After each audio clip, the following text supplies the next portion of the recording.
ಕರ್ತನಾದ ಯೇಸು ನಿಮ್ಮ ಹೃದಯಗಳನ್ನು ದೃಢಪಡಿಸಿ ತನ್ನ ಎಲ್ಲಾ ಪರಿಶುದ್ಧ ಪರಿವಾರ ಸಮೇತ ಪ್ರತ್ಯಕ್ಷನಾದಾಗ ತಂದೆಯಾದ ದೇವರ ಸಮಕ್ಷಮದಲ್ಲಿ ನೀವು ಪರಿಶುದ್ಧರು ನಿರ್ದೋಷಿಗಳು ಆಗಿರುವಂತೆ ಮಾಡಲಿ. ದೇವ್ರ ಮಕ್ಕಳ, ದೇವ್ರಿಗೆ ಸ್ತೋತ್ರ ಮಾಡೋಣ. ನಾವು ಪರಲೋಕಕ್ಕೆ ಹೋಗ್ಬೇಕಾದ್ರೂ ಸಹ ನಾವು ಹೇಗಿರ್ಬೇಕೆಂಬುದಾಗಿ ಗಮನಿಸಬೇಕು. 3:13 ಇದನ್ನು ಮತ್ತೆ ಹೇಳ್ತೇನೆ. ನಮ್ಮ ಕರ್ತನಾದ ಯೇಸು ನಿಮ್ಮ ಹೃದಯಗಳಲ್ಲಿ ದೃಢಪಡಿಸಿ ತನ್ನ ಎಲ್ಲ ಪರಿಶುದ್ಧ ಪರಿವಾರದ ಸಮೇತ, ಯಾರು ದೇವರಿಗೆ ಯೋಗ್ಯರಾಗಿ ಪರಿಶುದ್ಧತೆಯಲ್ಲಿ ನಿರ್ಮಲತೆಯಲ್ಲಿ ಇರುತ್ತಾರೋ ಆಮೇಲೆ ಸ್ತೋತ್ರ ಸಮೇತ ಪ್ರತ್ಯಕ್ಷನಾದಾಗ, ಯಾರು ಆತನ ಕಣ್ಣಿಗೆ ಕಾಣ್ತಾರೋ ಆದಾಗ ತಂದೆಯಾದ ದೇವರು ಕ್ಷಮಾಪಣೆಯಲ್ಲಿ ನೀವು ಪರಿಶುದ್ಧರು. ಹೇಗಿರ್ಬೇಕಂತ ನಾವು ಇವತ್ತ ಒಂದು ಕುರಿನ ಕೋಳಿನ ಯಾವುದಾದ್ರು ತಂದು ತಿನ್ಬೇಕಾದ್ರೆ ಕೊಳ್ತಿರೋದು, ಉಳುಕಾಗಿರೋದು, ಡ್ಯಾಮೇಜ್ ಆಗಿರೋದು ಯಾವ್ದಾದ್ರು ವಸ್ತು ತರ್ತೀವ?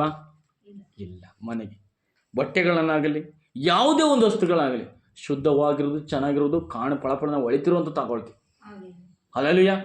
ಜನರು ಕಣ್ಣುಗಳಿಗೆ ಕಂಗೊಳಿಸುವಂಥದ್ದನ್ನು ನೋಡ್ತೀವಿ ಸ್ತೋತ್ರ. ಅದೇ ರೀತಿ ದೇವ ಮಕ್ಕಳ, ನಮ್ಮ ಆತ್ಮೀಯ ಹೃದಯವು ಗೊಚ್ಚಾಗಿದ್ದರೆ, ಹೊಲಸಾಗಿದ್ದರೆ